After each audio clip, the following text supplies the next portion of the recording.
Quando nós analisamos o número de ataques com mísseis que o Irã fez contra Israel, com certeza o principal inimigo do país no Oriente Médio, e a outros países, como Emirados Árabes Unidos e o próprio Catar, que mantém líderes do Hamas no seu território, é impressionante como o Irã está atacando mais alvos nos países árabes. Por que será, hein? Qual que é o interesse do Irã em atacar não exatamente o seu principal inimigo, mas sim aliados regionais americanos na região do Golfo Pérsico? Enquanto isso, a gente tem o Catar, por exemplo, derrubando caças iranianos e interrompendo a sua produção de gás, enquanto a Maersk, uma das maiores responsáveis pelo frete internacional, anunciando que não negocia, pelo menos até o momento, com grande parte dos países ali da região. Vai lembrar que o Irã anunciou o fechamento do Estreito de Hormuz, mas o Trump garante que até escoltar possíveis embarcações comerciais ele vai fazer para evitar o colapso da economia internacional. Enquanto isso, a Rússia está com um sorriso de orelha a orelha, pelo menos do ponto de vista econômico, porque pode voltar a fornecer petróleo e combustíveis fósseis com aumento do preço da energia para aliados principalmente do Extremo Oriente e Sudeste Asiático, e até o Brasil pode levar algum tipo de vantagem nessas negociações comerciais envolvendo o petróleo. Por que será, hein? Se vocês querem entender um pouco mais sobre esses assuntos, e muito mais também sobre geografia, geopolítica, atualidades, política, polêmicas, enfim, tudo para você se manter sempre bem atualizado, já se inscreve no canal, deixa seu like e compartilha esse vídeo, que eu, professor Ricardo, conto muito com a sua ajuda. Belezinha? Para quem não sabe, a Nomad, maior e melhor conta internacional do Brasil, é parceiraça aqui do canal e está te ofertando uma condição especial, nunca antes feita na história, de 5% de cashback na sua primeira conversão cambial, utilizando o meu cupom RICARDO5, limitado a $40, mas você tem ali uma série de condições especiais, você pode ter acesso a mais de 180 países com o cartão Nomad, ter acesso ao cartão de crédito deles para usar aqui no Brasil, que te dá cashback em dólar, que te dá pontos que não expiram para trocar por produtos e serviços e acesso à sala VIP da Nomad nas suas viagens internacionais. É sensacional, tá? Baixa aqui, galera. O aplicativo é de graça, não tem taxa de abertura, taxa de manutenção. Eu tenho certeza que vocês não vão se arrepender. Tamo junto? Então, bora lá pro vídeo, pessoal. Seguinte. Como eu trouxe para vocês na introdução, foi feito um quadro comparativo mostrando o número de mísseis que Israel atingiu, que o Irã atingiu o território de Israel, que com certeza é o principal inimigo regional dos iranianos, e os outros países. Quando foi perguntado para lideranças iranianas por que o Irã está atacando os países árabes, que muitas vezes se posicionam contrários a Israel, ou seja, tem um inimigo em comum com o país persa, que é o Irã, ele anunciou que, na verdade, o Irã não está atacando esses países. O Irã está atacando bases militares americanas com uma espécie de direito de defesa contra um ataque ilegal dos Estados Unidos. Essa é a visão, claro, do regime iraniano. Só que foram feitos ataques contra alvos civis, contra aeroportos, contra hotéis, com a alegação, segundo o Irã, que os líderes militares saíram das bases militares ou representantes políticos saíram dos consulados, das embaixadas e foram para essas posições civis. É fato que isso está gerando um inconformismo de uma série de países árabes, os Emirados Árabes, por exemplo, pedindo proteção, o Catar derrubando, por exemplo, o caça iraniano. O Catar, agora à tarde, enquanto eu gravo para vocês, anunciou o encerramento da sua produção de gás, pelo menos de maneira momentânea. O Iraque, por exemplo, está incorrendo num apagão. É óbvio que isso gera um colapso. A gente fala de um Catar que, depois que a Europa não conseguia mais comprar tanto gás da Rússia por conta da guerra Rússia-Ucrânia, passou a ser um dos principais fornecedores de energia para o continente europeu. No mundo tão globalizado, onde o consumo ele é praticamente em escala global, a gente falar da produção de combustíveis fósseis sendo comprometida por uma guerra no Oriente Médio, olha o colapso global que isso gera. E acho que aí está parte da resposta para vocês. Professor, por que o Irã ele ataca muito mais os países árabes do que exatamente ataca Israel, pelo menos nesse contexto? Eu diria que dentre os motivos, a gente pode colocar que atacar a base militar dos Estados Unidos pode dificultar futuras ações americanas contra o território do Irã, então nível de abastecimento, posicionamentos militares, por exemplo. Os Estados Unidos vai ter que utilizar a base de Diego Garcia, que está a milhares de quilômetros, por exemplo, do território iraniano para reabastecimento. Isso se o Reino Unido autorizar, já está autorizando, né? Mas pode gerar alguns entreveros.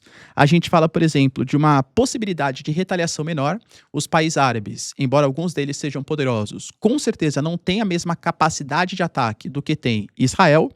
E a questão também de uma menor defesa. Israel tem o sistema Arrow, tem o seu domo de ferro, tem capacidade de defesa que geralmente são superiores aos países do Golfo. Além disso, quando a gente fala de ataques contra o Catar, contra os Emirados Árabes, contra a Arábia Saudita, acho eu que é uma tática arriscada. Principalmente se os países do Golfo resolverem que eles vão retaliar o Irã. O Irã está comprando briga, querendo ou não, está comprando briga. Mas você pode pensar no sentido oposto, que vários países árabes talvez não estejam dispostos a comprar uma guerra nesse momento e podem começar a pressionar os Estados Unidos para que algum tipo de resolução seja tomada. Além disso, os principais países que são afetados pelo encerramento do Estreito de Hormuz são China, Índia, Japão, Coreia do Sul, que começam a ficar desesperados pela possibilidade de falta de energia e podem fazer pressão contra o governo americano ou contra o governo israelense pelo fim das operações. Como eu falei, não sei se é uma tática 100% inteligente do Irã, mas é o motivo pelo qual o Irã está atacando muito mais países árabes do que exatamente o seu principal inimigo, que é o território de Israel. Talvez um dos sintomas desse comprometimento da economia global esteja no anúncio da Maersk, que é uma empresa dinamarquesa, responsável ali, né, pelos containers, tal, pelo grande parte do frete, do transporte internacional, se eu não me engano, é a segunda maior do setor do mundo, que anunciou uma lista de países onde não realiza mais frete. Os Emirados Árabes Unidos, Arábia Saudita, Bahrein, Kuwait, Omã, Catar e Iraque. Imagina não fazer frete para praticamente todos os países do Golfo Pérsico. Olha o comprometimento da economia global. Aposta arriscada, mas que eventualmente pode dar certo para aumento da pressão política contra as operações no Irã. Se os Estados Unidos não conseguirem resultados rápidos, e o próprio Trump garantiu que talvez a operação vá demorar mais de 4 ou 5 semanas, as consequências econômicas podem piorar a situação do Trump. Líderes iranianos já falaram em até barril de petróleo a $200. Imagina a inflação corroendo o poder de compra do trabalhador americano às vésperas de uma eleição de meio de mandato que vai renovar o parlamento americano. É uma aposta do Irã e também pressionar os outros países a pressionar os Estados Unidos a encerrar as operações militares. Enquanto isso, tem um país que está muito feliz com a situação. E acho que até por isso os Estados Unidos estão dispostos a comprar uma guerra com o Irã. Em que sentido? Quer dizer, já estão na guerra, né? Mas outra guerra no Estreito de Hormuz. As autoridades iranianas garantem que o Estreito de Hormuz está fechado. Os Estados Unidos falam que não. Mas não adianta os Estados Unidos falar que não, porque quem define se está fechado ou não são os americanos. São as seguradoras, que cortam a pólice, que cortam o seguro se as suas embarcações resolvem passar pelo Estreito de Hormuz. Só do Irã ameaçar atacar a embarcação, o navio, não passa por aí, hein? Porque se você passar, a gente está cortando aí, ó, a cobertura que você tem para fazer o seu frete. Então paralisa o comércio internacional. O Trump garantiu que ele vai fazer até escolta para impedir que haja uma paralisação do Estreito de Hormuz e que o comércio volte a vigorar normalmente pelo mundo. Porque ele sabe que um comprometimento do Estreito de Hormuz para fertilizantes e para combustíveis compromete também a economia global e a sua própria popularidade. Lembrando que só 30% da população americana, até um pouco menos 27%, apoia as operações americanas no Oriente Médio. Enquanto isso, a Rússia está feliz com o processo, hein?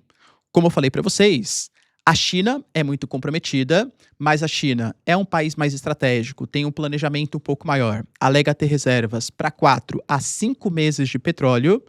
Claro que é perigoso, depende muito do Irã, depende muito da região do Estreito de Hormuz. Mas tem reservas estratégicas. Talvez, se a guerra durar pouco, em curto prazo os chineses não sintam tanto, mas tem um país que é o terceiro maior consumidor de petróleo do mundo que está bem preocupado. A Índia passou por processos complicados em um passado recente.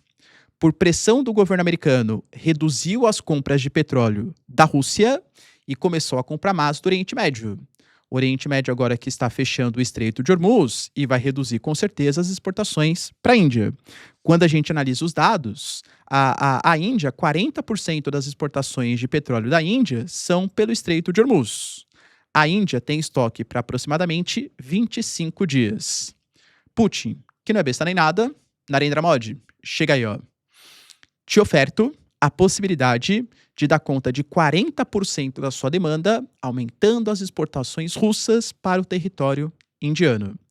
Ou seja, mesmo com um acordo entre as partes, entre Narendra Modi e Trump, para evitar a compra de petróleo dos russos, talvez seja a única alternativa viável, principalmente em curto prazo, para que não haja um colapso da economia indiana, que é a maior população mundial e apresenta um enorme crescimento econômico.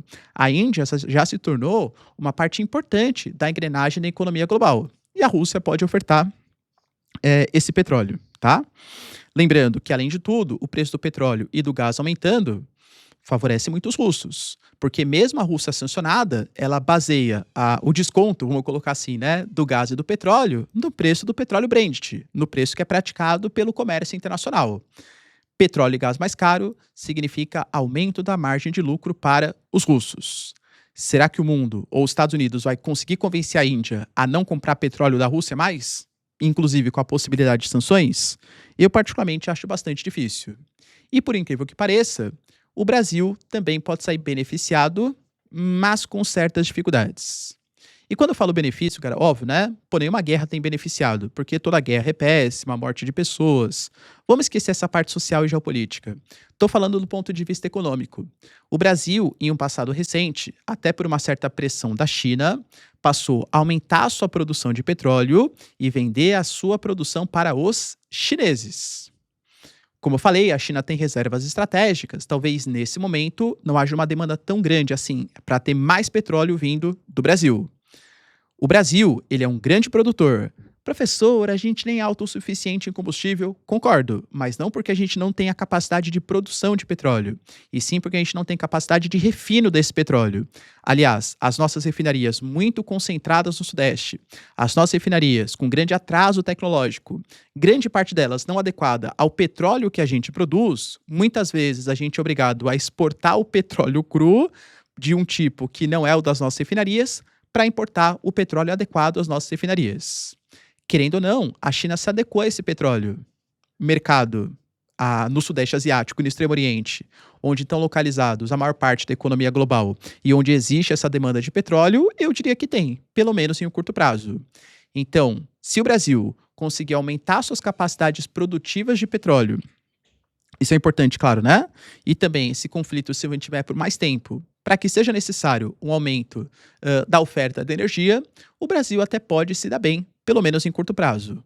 Claro que é uma visão muito míope, porque uma guerra mundial envolvendo grande parte dos produtores gera um colapso, uma retração da economia global que vai abalar toda a cadeia produtiva do planeta. Mas, nesse sentido, o Brasil pode se aproveitar até para ser uma oferta alternativa de petróleo para mercados ainda não explorados. Beleza, pessoal? Deu para entender os principais acontecimentos? Se vocês curtiram o vídeo, então, já deixa seu like, se inscreve no canal. Tamo junto, beijos, abraços e tchau, tchau.